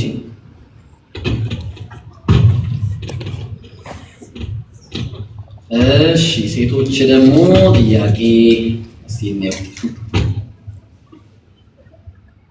አላህ Subhanahu Wa Ta'ala ኢሳ አለይሂ ሰላም ሲጠይቀው የውመል ቂያማ እንዲህ ይለዋል፣ አንተ ኢሳ ሆይ አንተና እናትህ እሺ ማርያም እና እኔ አምልኩኝ ብላቸው ብሎ ይጠይቀዋል ይላል። እኛ ደግሞ ማርያምን አናመልካትም ይላሉ። አረ ላይ አመልኳት ድብን አድርገው እንጂ የሚያመልኳት ማርያምን አላመልክም ይላሉ። በእስልምና አምልኩ ማለት ነው ማለት ነው ሲጀመር እንዴ። እኛ እኮ ሼክና ሁሴንን የሚጠራ ሰው እኮ ያመልካል እያለ ነው። ምን ሆናችሁ እንዴ? ካትባሪን የሚጠራ እኮ ያመልካል እያለ ነው። ነብዩን የሚጠራ እኮ ያመልካል እያለ ነው። ታዲያ ማርያም ማርያም እያለ እንኳን ማርያም ማረችሽ እያሉ እየተናገሩ ላይ አመልኳት ነው። ቀላል ድብን አድርገው አመልኳት። ማምለክ ማለት አፈራአይተ الذي من اتخذ إلهه هواه አለ ነፍሱን አምላኩ አድርጎ የያዘ ሊትራሊ ደግሞ እናመልካታለን ብለው ይናገራሉ። ከነሱ ውጪ የሚያመልኳትም አልቆ ኦርቶዶክሶች ውጪ እንደዚህ ያሉ የሥላሴ ሶስተኛው አካል ነች ብለው የሚናገሩ ሶስተኛው አካል መንፈስ ቅዱስን አስወጥተው አብ ወልድና ማርያም ብለው የሚያመልኩ አሉ። ኮላደሪያ ተብሎ የሚታወቀው አብ ወልድ ማርያም ብለው ማርያምንና ዒሳ አላህን አንድ ላይ ይዘው የሚያመልኩ አሉ። ኦኬ በእነሱ መጽሐፍ ላይ አናውቅም እንዴ ምን ተብሎ እንደሚናገር የመስዋዕት አምልኮ ለአንቺ አቀርባለሁ ይላል መጽሐፋቸው ላይ። የመስዋዕት አምልኮ ለማን ነው ለመሆኑ የሚቀርበው? ለሰው ነው ወይስ ለአምላክ ነው? ከዚህ በላይ ምን አምልኮ እናምጣ? ለስዕሏ ያልሰገደ ይረገም ይላል። ስዕሏ ፊት ሄደህ ካልሰገድክ ትረገማለህ። ስለዚህ ማርያምን አናመልካትም ማለት ከእውነት የራቀ ነው። ምናልባት ፕሮቴስታንቶች ላያመልኩ ይችላሉ። የእነሱ አልሸሽም ዞራሉ ነው። እነሱ ከሱ በባሰ ሁኔታ ኢየሱስን ያመልኩታል። ያው ናቸው። ኦርቶዶክስም ፕሮቴስታንትም አንድ ነው። ለኛ ሙስሊም ጋር አንድ ነው። ምንም ልዩነት የለም። ኦርቶዶክስም ሰው ነው የሚያመልከው፣ ሙስሊም ማን ነው ፕሮቴስታንትም ሰው ነው የሚያመልከው። ግልጽ ነው። አላህ ቁርአን ላይ የጠየቀው ትክክለኛ ጥያቄ እና እሱም የሚመልስለት ትክክለኛ መልስ ነው። ግልጽ ነው ማለት ነው። ኦኬ እስቲ ሌላ ደግሞ ጥያቄ አለ። እሺ ሌላው ሮሜ 9:5 ኢየሱስን 20 ይላሉ ትንሽ ማብራር። ሮሜ 9:5 አባቶችም ለነሱ ናቸው፣ ከነሱም ክርስቶስ በሥጋ መጣ፣ እሱም ከሁሉ በላይ ሆኖ ለዘላለም የተባረከ አምላክ ነው ይላል። አሁን እዚህ ጋር ሲናገር የሚናገረው ሮሜ 9:5 ላይ አባቶችም ለነሱ ናቸው የሚለው አባቶች የተባሉት እስራኤላውያን ናቸው። ስለዚህ ከአባቶች ከነሱ ክርስቶስ በሥጋ ክርስቶስ ማለት ሲጀመር ምንድነው? የተቀባ ታይትሉ ራሱ ማለት ታይትሉ የተቀባ።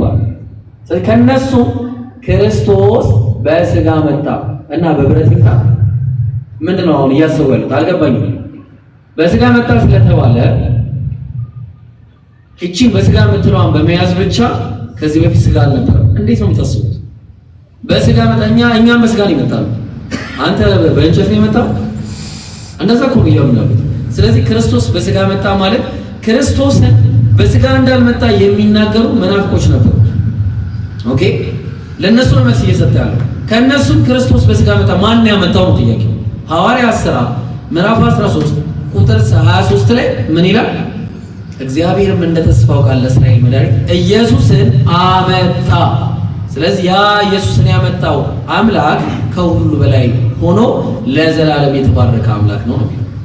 ኦኬ ስለዛ ነው። ምክንያቱም ሌላ ቦታ ላይ የጌታችን የኢየሱስ ክርስቶስ አምላክና አባት ከሁሉ በላይ ሆኖ ለዘላለም የተባረከ ነው እያለ ይናገራል። ኦኬ። ስለዚህ ክርስቶስ በየትኛውም አይነት መንገድ አምላክ ሊሆንበት የሚችል ምንም አይነት መንገድ የለም። ምንም አይነት ሚንስ የለም። ግልጽ ነው እህቶች? እሺ፣ ሌላ ጥያቄ ያለው አለ? እሺ፣ ዮሐንስ 5:30 እንደማስረጃ ስናቀርብ ፍጹም ጌታ ፍጹም አምላክ ዮሐንስ ወንጌል ምዕራፍ 5 ቁጥር 30 ላይ እኔ ከራሴ አንዳች ላደርግ አይቻለኝም፣ እንደሰማሁ እፈርዳለሁ፣ ፍርዴም ቅን ነው፣ የላከኝ ፍቃድ እንጂ ፍቃዴን አልሻምና የሚለውን ስናመጣላቸው አይ ፍጹም ሰው ፍጹም አምላክ የት አለ? እንደዛ የሚለው ራሱ አሁን ፍጹም ሰው ፍጹም አምላክ ከየቱ ጋር ነው ያመጣው? እሱ ራሱ ኦኬ። እኛ የምናውቀው ኢየሱስ ሰው መሆኑ እስኪ ከየት ነው ያመጣው ነው ጥያቄው። ስለዚህ አምላክ ነው ካለ የባህሪ አምላክ እሱ ማስረጃ ያመጣል። ስለዚህ ፍጹም ሰው ፍጹም አምላክ ብሎ እንዳይሸውዳችሁ፣ የለም እንደ አይነት ነገር የለም ባይብል ላይ ማለት ነው። ስለዚህ ኢየሱስ ፍጹም ሰው ፍጹም አምላክ ተብሎ አይታወቅም። አንድም ሐዋርያ አላለውም፣ ራሱም አልተናገረም። ኢየሱስ የተናገረው ሰው መሆኑ ይበላል፣ ይጠጣል፣ ከበላ ከጠጣ በኋላ የት ሄዳል? ዌስት ማራገፊያ ቦታ እና አምላክ ነው በስጋ ቁጭ ብሎ ሽንት ቤት ላ ሐውለ ወላ ቁወተ ኢላ ቢላህ። ይሄ እኮ በጣም ከባድ ነው። ይሄ እኮ አላህ እኮ የተናገረው ሰማያትና ምድር ተወጥረው ሊበጣጠሱ ደረሱ ያለው እኮ በዚህ ንግግር ነው። ከዚህ በላይ ምን ከባድ ንግግር አለ? ስለዚህ አምላክ ከበላ ከጠጣ በኋላ አንዱ ብሏል እኮ አምላክ ለኔ ብሏል። ያው ታያቁታል። አምላክ ለኔ ብሎ ሽንት ቤት ላይ ለኔ ማለት ነው። አይከብድም? እንደዚህ እንዴት ነው የሚመጣላቸው? ራሱ ካካለል ወላሂ እንደዚህ ሊትራሊ ባፍ እንዴት ነው አምላክ በዚህ ድርክ የምታዋርደው? አሰብ በጣም ከባድ። ስለዚህ ፍጹም ሰው ፍጹም አምላክ የሚል ነገር የለም። ኢየሱስ ሰው ስለሆነ አይችልም። ቀርፍ በቃ አይችልም። እሺ የት አለ ዴ ሳይ ወረወራችሁ እዚህ ተገላችሁ እንጂ አጠገብሽ ሰው ስላለ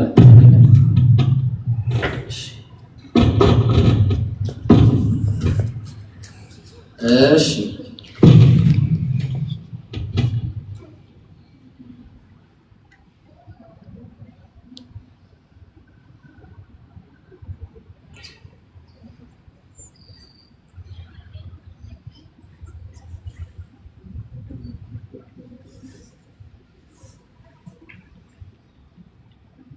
ኢላሂን ሚን ዱኒላህ ሲል ከአላህ በስተቀር ሁለቱ ብቻ እንደሚያመልኩ ይገልጻል። እና መንፈስ ቅዱስ አብን አውጥተው ሁለቱ ብቻ የሚገዙ አሉ።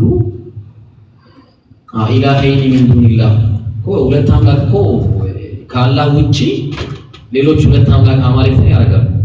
ሁለት አማልክት የተባሉት ደግሞ ቅድም እንደተባለው ኢብኑ አባስ ሲፈስረው ይሄንን በሁለት መንገድ ነው።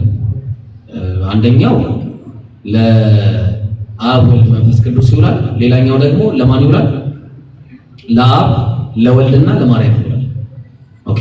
ስለዚህ ኢላሂን ሚን ዱኒላህ ብሎ ሲናገር አንተ ቁልተ ሊናስ ኢተኺዙኒ ወኡሚ ኢላሂን ሚን ዱኒላህ ተብሎ ሲናገር አንተ ዒሳ አለይሂ ሰላም ሆይ ከኔ በቀር ሁለት አማልክቶችን አድርጋችሁ ያዙ ብለሃቸው ነግረህ አስተምራቸው ነበረ ነው ይላል። ከማ በቀር ከአላህ ውጭ ሁለት ሌሎች አማልክቶችን አንተና እናትህን ብሎ ይናገራል። ሌላ ቦታ ላይ ደግሞ በሌላ ቦታ ላይ አላህ ሲናገር በጣም ይሄ ሂክማው ዛሊቱ ሰላሳ የሚለው ቦታ ላይ ስለ ሶስት ብቻ ነው የሚያወራው። ወላ ተቁሉ ሰላሳ ሶስት ብቻ ነው። ለምን ነው ሶስት የሚለው? በደፈናው እንዳይቀመጥ ማለት። አንደኛው ቦታ ላይ ለምን ሊውል ይችላል? ለማርያምና ለዒሳ ለአላህ። አንደኛው ቦታ ላይ ለዒሳ ለአላህና ለመንፈስ ቅዱስ ብለው እንደሚያስቀምጡ ማለት ነው። ግልጽ ነው። ስለዚህ ይሄ አላህ ሂክማ ነው። እንደውም አቀማመጡ በጣም የሚገርም ነው። ስለዚህ ይሄን ነው ያለው። እሺ ሌላ አለ? ከሌለ ግን ጨርስ። የላችሁ ጥያቄ? እስልምና ላይ በጣም ያስጨነቃችሁ ጥያቄ ወይ በጣም እንደዚህ ምናምን ብለው ይጠይቃሉ ትሉታል። እሺ አረ ተጠይቅ ጥያቄ በጣም ነቢያችን ሰለላሁ ዐለይሂ ወሰለም ሁሉም የሰው ልጅ የአደም ልጅ ሁሉም የራሱ ቀሪን አለው ብሎ ነበር። የኔ ደግሞ ሰለመ እና ይሄንን ወስዶ እንዴት ነብይ ሆኖ የተከበረ ነብይ ሆኖ እንዴት ጂን ሊያሳስተው ይችላል ወይ? ሊያሳስተው አይደል እንዴ? እነሱ የሚወስዱት ያሳስተዋል ወይ? ለምሳሌ በሌላ ያዝዳሉ አንድ ተጨማሪ ድና ነብዩ ሰለላሁ ዐለይሂ ወሰለም ሲህር በተሰራባቸው ጊዜ ማለት ነው ከሚስቶቻቸው ጋር እኮ ያደረጉ ይመስላቸው ነበር። ይሄንን እንደ ማስረጃ ወስዱና ነብይ ሆኖ እንዴት ሊደረግበት ይችላል? ይሄ አንተ አምላክ ተብሎ ተራራ ለተራራ ሰይጣን ሲያሽከረክረው ነበር። ይሄ ከዛ ምንድነው ብለህ ጠይቃቸው በሰውነቱ ይላል። አየው ነብዩ አለይሂ ሰላቱ ወሰለም ወኢነማ አነ በሸሩ ሚስሉኩም እኔ ልክ እንደናንተ ሰው ነኝ ብለው ሰው የሚደርስበት ነገር ሁሉ ይደርስባቸዋል። ግልጽ ነው። ስለዚህ ነብያችን ሰው ናቸው፣ አምላክ አይደለም። ኦኬ። ከዛ አላህ ደግሞ እንደጠበቃቸው ሊያሳየን በዋህይ ጉዳይ ግን ማዕሱም ናቸው፣ ምንም አይነት ችግር አይደርስባቸውም ነበር። በዛ ላይ ደግሞ አስለም ወይ ደግሞ አስለመ ብለው ተናግሯል። በሁለቱም ይቀራል። የኔ ጂን የኔ ቀሪ ወይ እኔ ከሱ ሰለም ያለው አለዛ ከሱ ሰለም ያለው ከሱ ተንኮል ማለት ነው። አለዛ ደግሞ በሁለተኛው አቀራር እሱ ሰልሟል የኔ ቀሪ ሰልሟል። ስለዚህ ምንም አይነት ተንኮል ወደሳቸው አይመጣም። ግልጽ ነው። ስለዚህ ያ ያደረጉባቸው ደግሞ አይሁዳውያን ናቸው። ሲህር አደረጉባቸው። ከዛ መላእክቶቹ መጥተው የሲህሩን ቦታ ሁሉ ይዘው አምጥተው ከዛ ሙዓወዘተይን እንዴት መማር እንዳለብን ለኛ ሊያስተምሩ ነው ነብያችን ሰለላሁ ዐለይሂ ወሰለም አላህ ይሄንን ሂክማ ያደረገው ማለት ነው። ግልጽ ነው። በዋህይ ጉዳይ ግን ላ ينطق عن الهوى إن هو إلا وحي يوحى የለም አላህ ቁርአንን ይጠብቀዋል ብሎ ተናግሯል። በቁርአን ላይ ችግር የለም። ስለዚህ ሰው እንደመሆናቸው ራሳቸውን ያማቸው ነበር። ሰው እንደመሆናቸው ሌሎች በሽታዎችም ሊደርስባቸው ይችላል። ስለዚህ ሰው የሚደርስበት ነገር ሁሉ ነብያችን ይደርስባቸዋል። የሚያሳዝነው ግን ኢየሱስ አምላክ ነው ተብሎ ማቴዎስ ወንጌል ምዕራፍ 4 ቁጥር ከ1 ጀምረ በተለይ 5 ላይ ደግሞ ሰይጣን ይዞ ተራራ ለተራራ ይዞ ሲሄድ እንደነበር ዲያብሎስ ነው ጽድት ያለው ዲያብሎስ ከመልካም ነገር የጸዳው ዲያብሎስ ጧሃራ የሆነው ይዞ ሲሄድ ነበር። ማን አምላካችን የሚሉትን ማለት ነው። ስለዚህ አምላክ በሰይጣን ሲፈተን ማለት ነው እና ይሄንን ትቶ በዛ ላይ ደግሞ ምን አረገበት መሰለ አንዴ እንደውም ይሄ ማመሳሰል የሚባለው ነገር ሁሉ አድርጎበት ነበር። ስታስበው በዚህ ምድር አሁን ባለንበት ሁኔታ ተራራ ላይ አወጣዋል። ኦኬ ተራራ ላይ አውጥቶ የምድር ነገስታት ሁሉ ሲያሳየው ነበር እንዴ ተራራ ላይ አውጥቶ ሲያስመስልበት ነበር ማለት ነው። አያችሁ ይመስለው ነበር ኢየሱስ ራሱ ተራራ ላይ ወጥቶ ያው እዚህ የኛ ጋራ ላይ አውጥታ አሜሪካ ድረስ አሳያለሁ ብሎ ሲፎክር ማለት ነው ሰይጣን። ስለዚህ ኢየሱስ ራሱ ሲፎክር ነበር ማለት በእነሱ ባይሆን እንደዛ ነው ይሆናል እንጂ አሁን በየትኛው ተአምር ነው የሆነ የእስራኤል ተራራ ላይ ቆመ የኢትዮጵያ መንግስታት ምናምን ልታይ ይችላል ሊሆን አይችልም። ስለዚህ እሱ ራሱ ይመሳሰልበት ነበር። ኢየሱስ ራሱ ሲመስለው ነበር። ኢየሱስ ራሱ ማን ያሳየው ሰይጣን የሚያሳየው ነገር እየመሰለው ነበር። የነብዩን ያወራሉ እንጂ እነሱ ማለት ነው አይ ሰላም አይ ቲንክ በጣም አንገብጋቢ ጥያቄ ከሌለ ለዛሬ በዚህ እናበቃለን። እሺ አንገብጋቢ ነው ችግር የለም። አሁን ብዙ ጊዜ ቁርአንና ሐዲስ በደንብ ሳይማሩ ወይም ስለ መጽሐፍ ቅዱስ ጥልቅ እውቀት ሳይኖራቸው ላይ ገብተው በተለይ ከክርስቲያኖች ጋር እነሱ ጋር በጣም ሲከራከሩና እነሱ ላይ ትንሽ ለምሳሌ ትምህርት ወሰዱበት። ይሄ በጣም ከባድ ነገር ነው። እውቀት ሳይኖረው ሌላ ሰው ቤት ሄዶ አንዳንድ ደግሞ በነገራችን ላይ ይሄንን እናገራለሁ ዛሬ ኢንሻአላህ አንዳንድ አህባሾች ጥንቃቄ አድርጉ። እያየናችሁ ነው ሰሞኑን በተለይ ቲክቶክ ላይ ንጽጽር ላይ ለመግባት ጥረት እያደረጋችሁ ነው። ስማችሁ ጠርቼ ነው ማጋለጣችሁ። አለዛ አደባቡና ንጽጽሩን አልፋችሁ ትታችሁ ተቀመጡ ይሻላል። እናንተ ምንም የምትወክሉት ነገር የለም። ሁለተኛ ሌላኛው አኔ እውቀትም የላቸውም የንጽጽር እውቀትም የላቸውም። ዝም ብሎ ነው በቃ ልክ አንተ ባልከው መንገድ ነው ያብካኩታል። ንጽጽሩን ሄደው ያብካኩታል። አይገዛውም። አንድ ሁለት ልጅ አለ ሁለት ያዩዋቸው ልጆች አሉ ንጽጽር ላይ ማለት እና በስም ነው የምናገረው ኢንሻአላህ። አሁን ስማቸውን ስላላስኩት ነው አካውንታቸውን እያሳየው ነው የምናገርባቸው ኢንሻአላህ። አወጣዋለሁ የነሱ ጉዳይ እና እውቀት የሌለው ሰው ቁጭ ነው የሚለው ይማራል እንጂ አሁን የሰው ቤት እየገባ እስልምናን አያሰድብም፣ ነቢዩን አላህን አያሰድብም። ያው እኛ ያለ ነው እዚህ ጋር ቁጭ ያልነው ይኸው ቻርጅ 1% ሰካው ቢይ ቻርጀር ቁጥርሽ ነው ነገሩ ፕሮግራም አልቋል። ችግር የለውም ኢንሻአላህ ከተለያየ ሰላም አለይኩም። ቻርጅ 1% ነው ያለው። በቃ ኢንሻአላህ ርዕሱን ልጨርሰው ዛሬ በዚህ እንቋጫለን ኢንሻአላህ። ኔክስት የምንገናኝ ይሆናል። ስንት ሰው ነው ያለው? አንድ ሰው አለ። ማሻአላህ እሺ፣ አላህ ይጠብቃችሁ። እስካሁን ድረስ አብራችሁ ለነበራችሁ ማታ ምናልባት ልገባ እችላለሁ ወይ ደግሞ ነገ ጠዋት ልገባ እችላለሁ ኢንሻአላህ፣ አይታወቅም እንዴት እንደሆነ። መልካም ጊዜ ይሆንላችሁ። ደግሞ ትልቅ ዜና እነግራችኋለሁ። እሺ፣ ለማንኛውም ያንተን ጥያቄ ልመልስና ንጽጽር ላይ ምንም አይነት እውቀት የሌላችሁ ሰዎች አደብ አድርጋችሁ ብትቀመጡ የተሻለ ነው። ተማሩ። መማር ሰው ያደርጋል፣ ማንበብ ሰው ያደርጋል። አንብቡ። ለማንኛውም በዚህ እንቋጫለን። ሱብሃነከ አላሁመ ወቢሐምዲክ አሽሀዱ አን ላ ኢላሀ ኢላ አንተ አስተግፊሩከ ወአቱቡ ኢለይክ። ኡስታዝ የምትለው ነገር ካለ በልና ጨርሰው።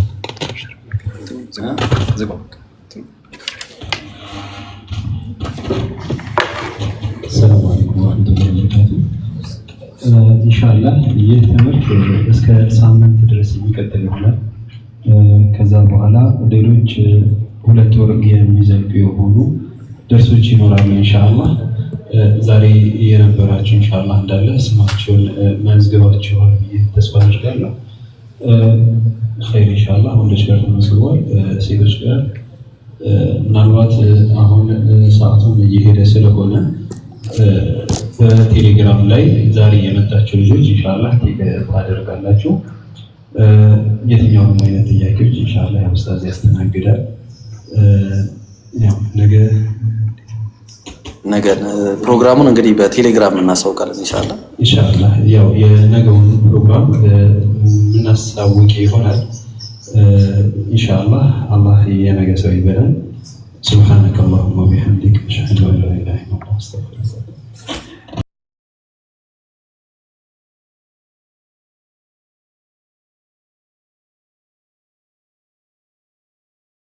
የነበሩ እንትኖች ክርስቲያኖች ነበሩ እዚህ ራሱ እኛ ቤት ማለት ነው። ግን ሂደው ምንድነው ያደረጉት? አይታናቸዋል። በቃ ያንን ስላየን ነው። እኔ ምንም አይመስሉኝም። እኔ አሁን ላይ መተው ራሳቸው ናቸው ሻሃዳ መያዝ እንፈልጋለን፣ እንማር፣ ቁርአን ማዳመጥ እንፈልጋለን አሉ። እኛም በፍቅር ተቀበልናቸው። ግን ያንን ነገር ስናደርግላቸው ለነሱ በቃ ጉዝጉዝ የሚሉላቸው ሙስሊሞች አሉ ነው። በቃ ይሄ ነገር መቀረፍ አለበት።